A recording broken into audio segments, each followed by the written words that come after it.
very grateful that you're still sticking with us here on Biashara Tuesday, KUTV Kenya. We are live from our studios, by the way, here. Remember to tweet us out on the hashtag Biashara Tuesday and also interact with us on the live stream. And it is at KUTV Kenya Live on Facebook and KUTV Kenya Live on YouTube, and then KUTV Kenya on Facebook. Here, I have with me Ndegwa, who's been with us before, but he's a political analyst, giving us his perspective and analysis of what is happening in the dailies, and of course the developments that we've been witnessing for the past few days that have led us to today, and also maybe get to see what you can expect into the future. Let me just quickly read what is in the headlines, and I'll start with the Daily Nation. Why besieged IEBC duo quit? Of course, Commission Vice Chairperson Juliana Cherera just resigned yesterday, and this is following another resignation which happened last week on Friday by Commissioner Justice Nyang'aya. And all of this is happening after President William Ruto suspended these 4 commissioners who disowned the results of the August 9th poll with regards to the presidential elections. And this, of course, they described as the opaque nature in which that last process of the tallying of the results was done. And it seems that the axe has caught up with them. And we're going to see why is it that they have quit so early, even as judiciary investigations and the tribunal which has been set up to conduct these investigations continues. On the Standard, Raila seeks to ride on Ruto's failed pledges. Azimio leader is leading a national conversation which is beginning tomorrow on governance and performance of the president and his cabinet. And several rallies are being slated, including the 12th of this month, which is Jamhuri Day celebrations. They are consultative meetings. I'm being reminded they're not rallies, protests, picketing, or any demonstration whatsoever. Raila Odinga is questioning that he does not invite hooligans and goons. These are going to be peaceful discussions and public engagement forums. Of course, this is what he's saying. We have our take. Ndegwa tells me that it might be a return to Shisha Mondays. If you remember the 2013 general elections aftermath, where Raila Odinga used to take to the streets every single Monday and get his share of tear gas on the streets of Nairobi. The tear gas Mondays might be returning, but we'll be having a look at that as well. That's what the Standard has given priority on the front of the dailies. The Business Daily, foreign investors trading halves at NSE in 1 week. And this, as I said, is as a result of that COVID-19 tighter restrictions which are being witnessed in the second largest economy in the world, that is China, and which is also the largest manufacturing hub of the globe. Remember, if a lot is affected, if you noticed during the COVID-19 restrictions of 2020 and leading into 2021, this affects every single market all across the world in terms of importation and inflow of goods and services into the country. However, as the investment of foreign investors dwindles in the local stock market, this is also a good time to invest in some of these key performers or some of the 4 largest stocks by market capitalization. I was going to tell you what those are. Maybe I can tell you to have a look at what it's looking like for Safaricom, Equity Group, KCB, and EABL, which account for 70% of the total investor wealth at NSE. So they've shed their weight by between 0.6% and 4.3% of their valuation in the past 1 week. Remember, Safaricom is just making its headway into Ethiopia, and as foreign investors have their investment into NSE, it is a good time for you as a hustler to take your hustler fund and put some investment into some of those companies I just mentioned there. Hustler fund is also another conversation we are having, and it's detailed here on the front of the Business Daily. But before I get ahead of myself, please do send me the front of the dailies in the People Daily and also the Star if you have access to that.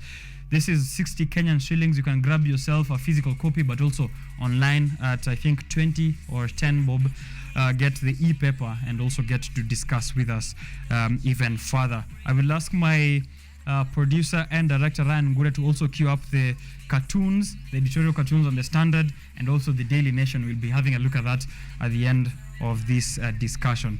Mr. Ndegwa, welcome to the show. Asante sana. Ukoaje bana? Niko salama. First of all, to say thank you for inviting me again. You're welcome, man. To speak on matters of national importance.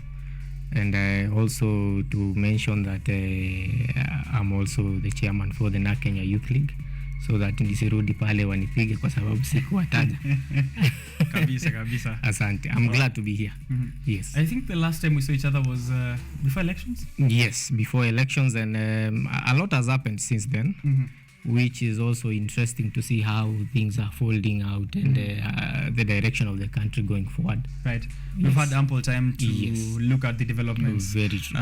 As we've said before we joined here on air, I think it's still, we're still in the first 100 days of the Kenya Kwanza government. Almost there. Yeah. Probably by the 26th or the 24th of December, that is when maybe the windows, the curtains might fall. Right. Yes. As we speak about the Kenya Kwanza government, I think it's important that we also segue into what is happening around their governance and the opposition to their governance. I see you've started with the Daily Nation. Maybe you can begin there. Yeah. There is an IEBC duo that has already quit, 2 out of the 4. Before we get to why, according to the Daily Nation, has detailed here on why they might have quit, do you think the other 2 are also going to resign? It will be politically right for them to do so, and for their own good, which is also something to be desired, because again, it's neither here nor there. They might still quit and people will still go after them. But I think for the both of them who have quit, it was in their best interest to do so. Here the Daily Nation says that one of the 4 of the reasons in which they think these 2 have quit.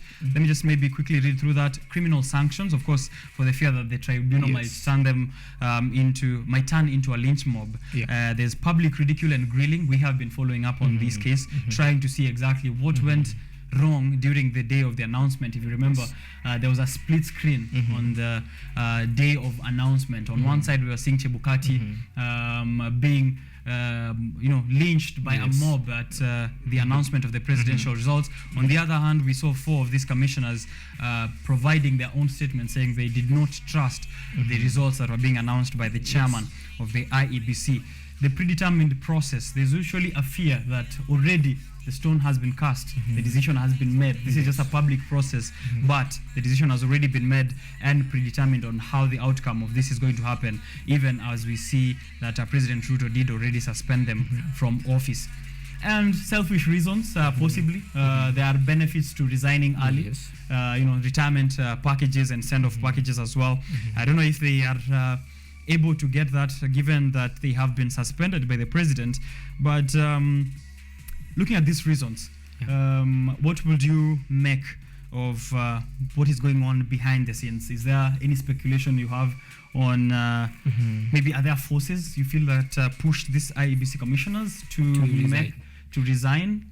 Definitely. Also to make that statement that they did on the August general election results. There are definitely forces on both sides. Okay. And it is important to look at it this way, to see that in Kenya's political scene, a lot happens behind the scenes that we do not actually see. And I think one of the reasons that they feel safer resigning is because this is also a political process. Other than it being a process of checking integrity and what have you, it is also a political process, because the government that is in place is a regime that they did not seem to very much support per se in one's political eye. So I think there are forces that are maybe pushing them to move from office. And this is so because, again, there seems to be a lot of support from this other side of the opposition supporting them, which means, again, that even if they were to stay in office, they will do nothing much. Right. Because there seems already there is lack of what we call lack of being partisan.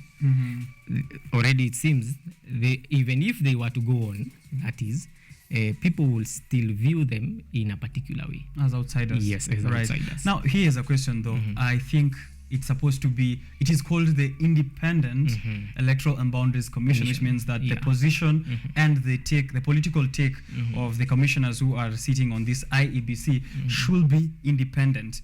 Are we seeing that, given that, of course, we can tell that there is a probability of forces behind whatever is happening with these 4 IBC commissioners on both sides? We can see that Raila Odinga, and I think I might be putting you on the spotlight here, Raila Odinga and NARC Kenya leader Martha Karua, of course, saying that there's gross injustice and they are now planning public forums to discuss exactly what is happening with these IEBC commissioners. On the other hand, we see President William Ruto, whose results were contested by these 4 commissioners, also saying that they should be out of office, investigations be done against them, and if Raila has any issue with this, he should take the president to court. Do we have an independent boundaries commission? I think we are pretty much far from there as a country, because our culture, or the culture or the background of our politics drives us to a particular way, which in most times, most of these processes are skewed. From the beginning, or from the onset of the creation of such bodies, if per se I'm the president and I decide, because I'm the appointing authority, I will appoint these commissioners, in the end there will be some sense of maybe you should return a hand if my hand is involved in politics or in the electoral process. And we see from the onset, the former president, Uhuru Kenyatta, was pretty much involved in the electioneering process, showing very openly his side, or the side that he supported. So from that view, it is just normal that maybe people or the common mwananchi will view it in the political sense, that these guys were appointed by the former president, and so that is people. Yeah, whether or not it is true, but they will still view it that way. So I think in that sense, it is difficult to say that we are getting there, because if that trend continues, and the background of our politics is that you are either from this divide or that divide. Right. And your view of things is determined on what divide you fall. What side of the divide you fall. Right. If I fall on the side of the Azimio side, then I will view this as injustice. And if I fall on the side of the government, then I will say that maybe this should not have happened. In the first place, they should not have been in the commission. And in the first place, I will say, if I'm on the side of the regime, that these people actually committed atrocities, and I will try to exaggerate that. All right. Yes. Yeah, that makes sense, because of course we saw that even in his very first address to the nation, President William Ruto, after the election results, said that the chairman of the IEBC, that is Wafula Chebukati, is the hero of that election, which means he took a stand on which side of the commission, on which divide of the IEBC commissioners he was having a look at. Which again is dangerous. Coming from a person of his stature, because again you do not want to seem like you are taking sides. Yes, you are taking sides. So I think it should come from a point of that was his job, and he probably did it perfectly. There is no need to go beyond there and start saying, nah, this is our hero, this is what. Yes. Right, I see that. Yes. Now, Raila Odinga and your party leader, that is Martha Karua, are organizing public engagement forums. And as we said, these mandamanos sometimes lead to tear gas Mondays. We call them Shisha Mondays. Do you think this is the right way to address this situation? First, there are so many ways to view this. And one way is that the first role of political parties, and that extends to the coalitions, is to unite, first of all, to unite the citizens, and second, to provide balance. And balance might come in many ways, and one of balances that is provided is to ensure that the government is neither here nor there. It does not fall on one side and does not leave out part of the country. And also to ensure that all parties are involved in the running of the country. And now coming to what is happening is that I do not think that it will be right to head the Shisha Mande way, because one, that will destabilize the country, and again that will maybe set us on the wrong path politically heading towards 2027. Right. But it is also important to know that the opposition must from the word go ensure that they keep the government in check.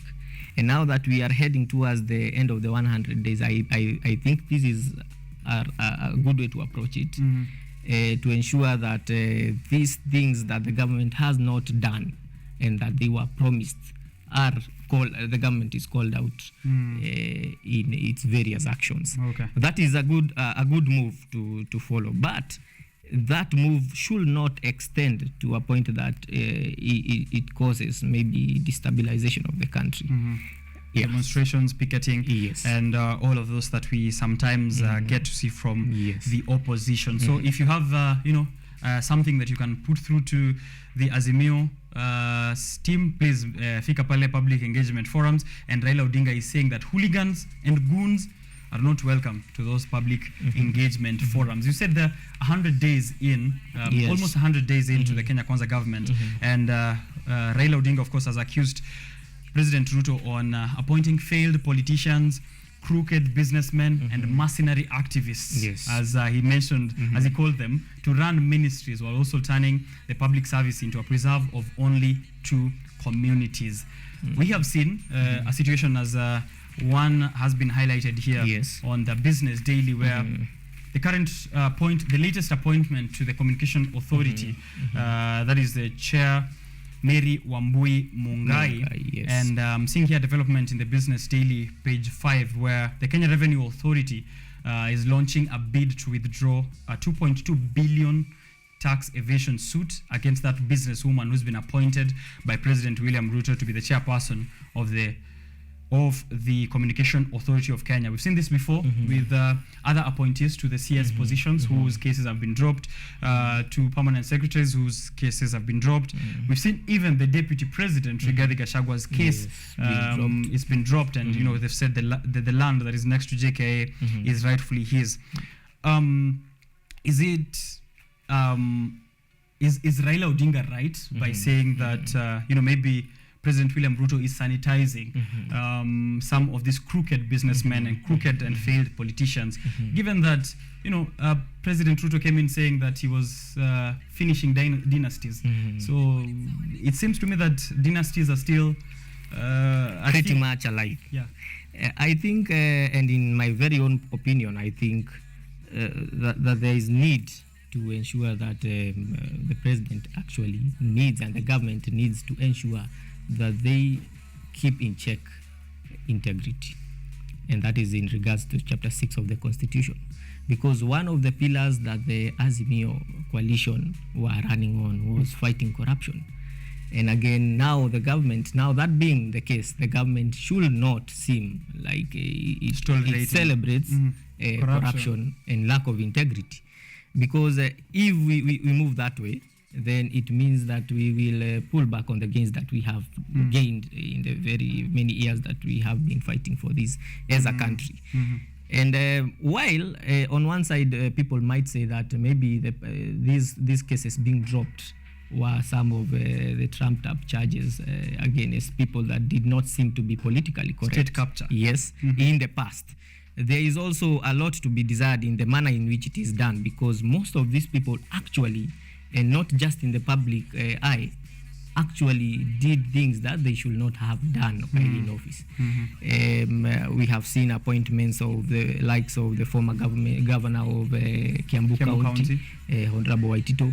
We have seen the appointments of Mary Mungai, and very many, including the dropping of the charges against our deputy president, which is there is a very thin line between what we desire as a country and falling back to what we fought against in the past. There's a very thin line in reversing injustice and also continuing with celebrating, as you said, celebrating corruption and some of these graft cases we've seen before. Because actually, these might affect the performance. If these things are true, it might affect the performance of the government. Because again, there is a risk in bringing back people who have maybe fat fingers or maybe have a good appetite for the public funds.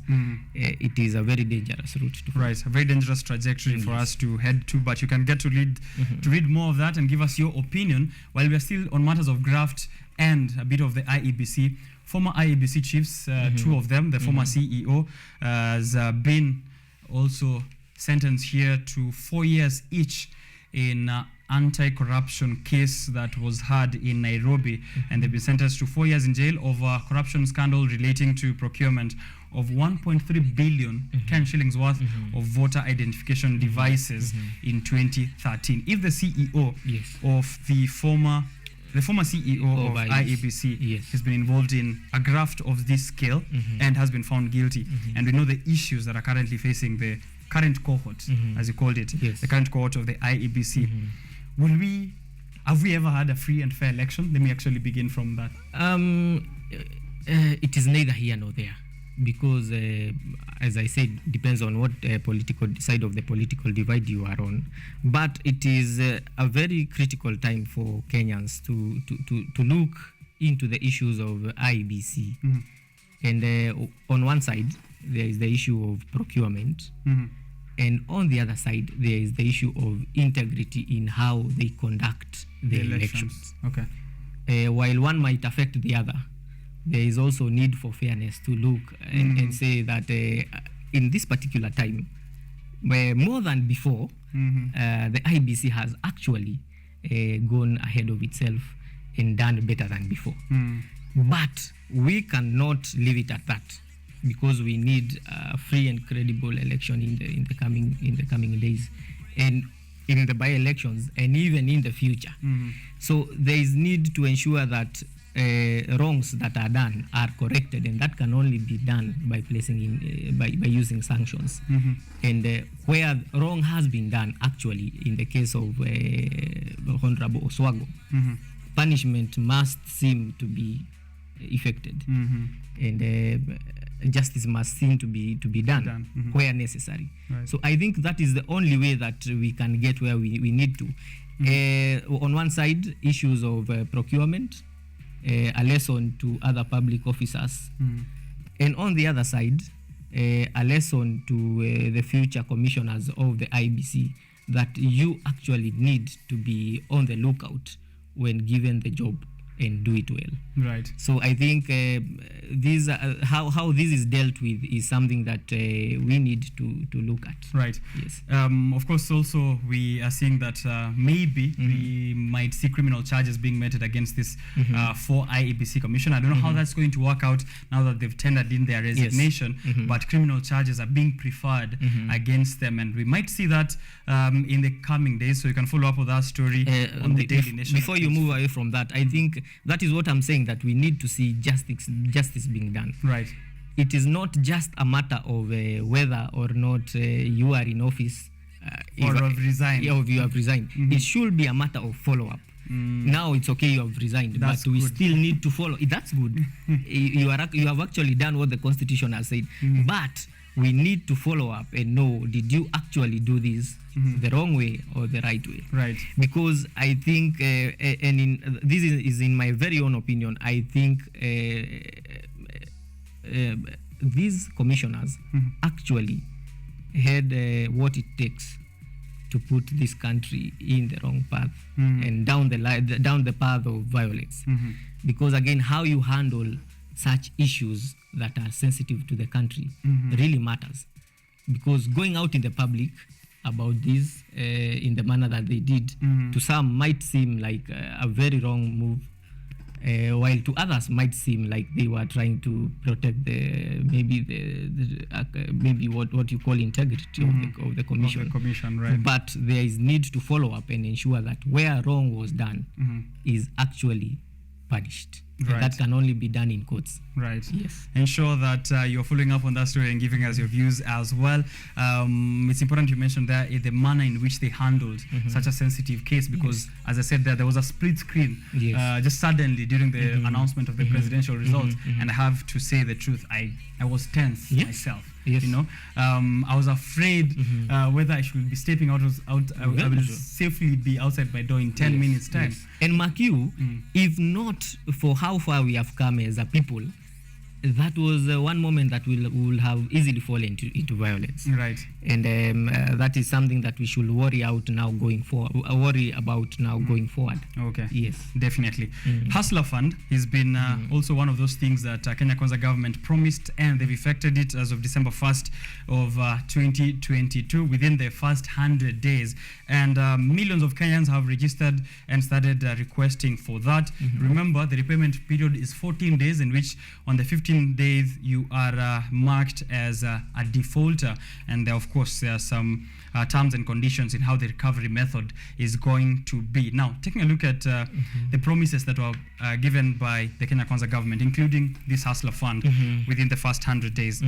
We're aware there are other funds which were effected by President Mwai Kibaki and also President Uhuru Kenyatta, the Uwezo Fund, the National, the Youth Fund, and also the Women Fund, which are still actually active, that you can get to apply to if you're interested. Is there any difference with the Hustler Fund? It was a very, I remember for the Kenya Kwanza government, the Hustler Fund was the biggest financial support they were going to offer at the bottom of the pyramid to hustlers.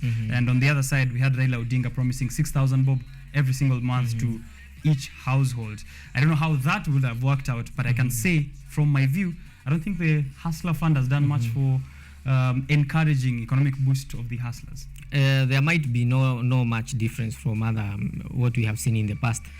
And just like all regimes, for this regime, it seems that the Hustler Fund is one of its political tools, maybe giving something back to the people, something small to show them that we actually have you in mind.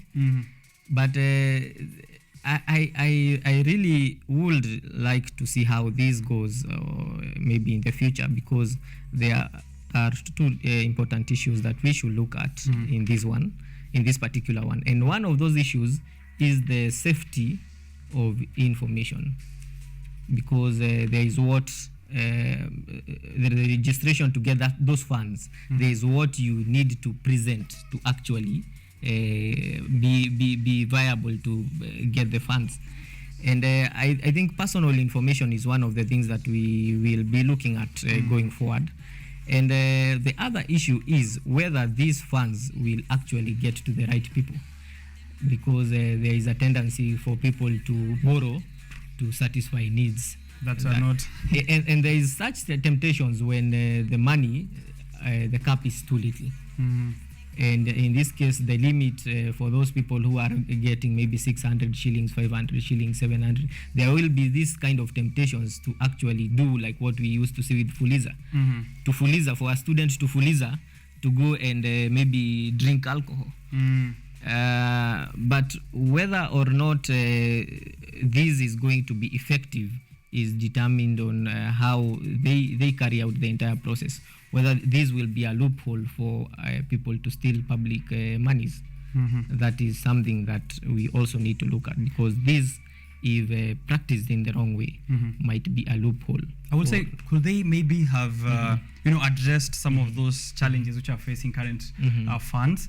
Because looking at how the Hustler Fund stacks up against other kitties here, maybe just roughly to see Hustler Fund 50 billion, which is that is being lent to individuals and businesses, and one can borrow up to 50,000 with an 8% interest rate per annum, and the repayment period is 14 days. When you take a look at the Youth Fund, one can borrow between 100,000 and 5 million, and the interest rate is at 6% per groups. And this is varying between 12 months and 36 months in terms of the repayment, so which means it's a lengthier term as compared to the Hustler Fund. For most people, they will have failed to understand is that though the limit might be at 600 for now, if you continue borrowing and repaying, then your limit goes up, upwards and upwards until maybe you will get to 50,000. We don't know. That is a good one, and that is excellent. But again, depends on how it is managed going forward. And there's a question also people asking on, where's the 50 billion coming from? Where will we be getting the 50 billion that is funding all these loans? And that's something that is not privy to the public yet. Yes, hopefully. And also the 14 days. I'm yet to know whether a real hustler will be able to repay an amount of 50,000 within 14 days. I don't know. Still a lot of concerns on the Hustler Fund Kitty. We'll be having a look at that as well as it develops. And remember to tune in to more of Biashara Tuesday to get to have a look at that. A thing that you should also be excited about is DP Gachagua saying that Kenyans are going to be prioritized in all tenders that are under 1 billion Kenyan shillings. And this is there on the Daily Nation, page 8. You can have a look at that. This is going to help local investors who are maybe supposed to or look forward to tendering in the various government projects, at least give them a fair ground in competing against foreign firms which might have the financial muscles to be involved in these tenders. Maybe a tick to the Kenya Kwanza government? Yes. Yeah. So far, I think they are trying. Yeah. Yes. Hopefully that becomes something that you can get to realize its benefits into the future. Here, maybe we can wrap it up with a bit of news from the NSE, as had been detailed here on the Business Daily. The investment is halving.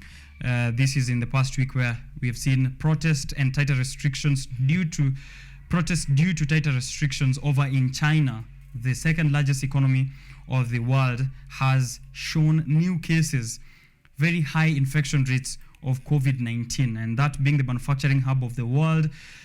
We have seen that investors are at least a bit worried. Foreign investors are a bit worried in investing in local markets which are emerging and prefer to go to safer havens in larger performing markets like the United States. And this did affect us sometime back in 2020 and 2021, where we even saw the mitumba business being affected. Manufacturers in the country couldn't even import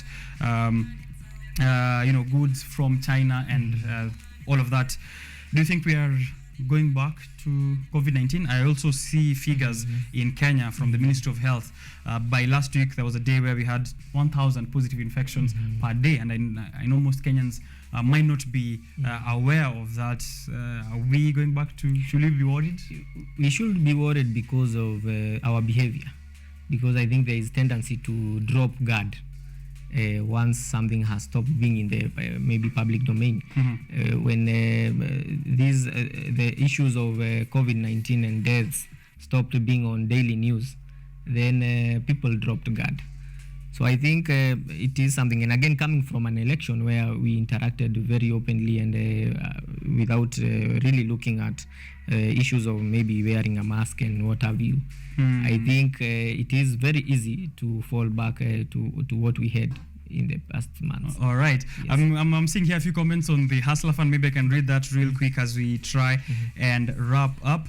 Here is John Chavez. John Chavez anasema Azimio started by discouraging Kenyans from taking the Hustler Fund. It failed, and then they told them to take the money but default on repayment. It seems it's not yielding results. Now they're saying it's illegal and must be fought. Of course, that's an opinion from another hustler hapa hivi. PM Peter Chege anasema mimi nilipewa 3K na silipi. Come on, guys. Let's not be that type of Kenyan. Here Aguko anasema you guys are right. Where is this money coming from? And where will the profit go? There's that, of course, 30% I see here that is intended for short-term savings, and the bank will be retaining some of that. Where will the profit go, and who will be benefiting? Let's leave politics alone.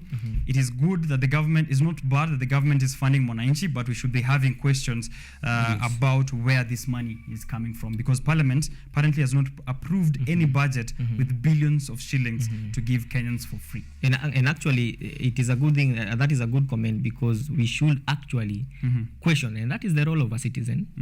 And not just a politician, the role of a citizen to question and to ensure that what has been promised is done. doesn't matter what side of the political divide you are. And that is why I'm worried. On one hand, I will congratulate the president for saying that he needs a strong opposition. But on the other, it is worrying from the comments that he put forward yesterday, saying that MPs from his Kenya Kwanza should not oppose him. That is the wrong way to approach it, because I think whether or not you are in government, there is need to keep asking these questions. And you will see it in what we had in the past few days, where Honorable Moses said something about maize, the GMO. And yes, saying something else. Something else. And MPs from the Rift actually said something else. That is how it should be approached, because again, some of these issues are cross-cutting. Yes. And it doesn't matter from what side of the divide you are. And now moving forward, we should forget that we were in Azimio or in Kenya Kwanza. And as citizens, not as politicians, we should not forget, but as citizens, we should forget that we were in Azimio or in Kenya Kwanza. Because going forward, whether you are in Kenya Kwanza or not,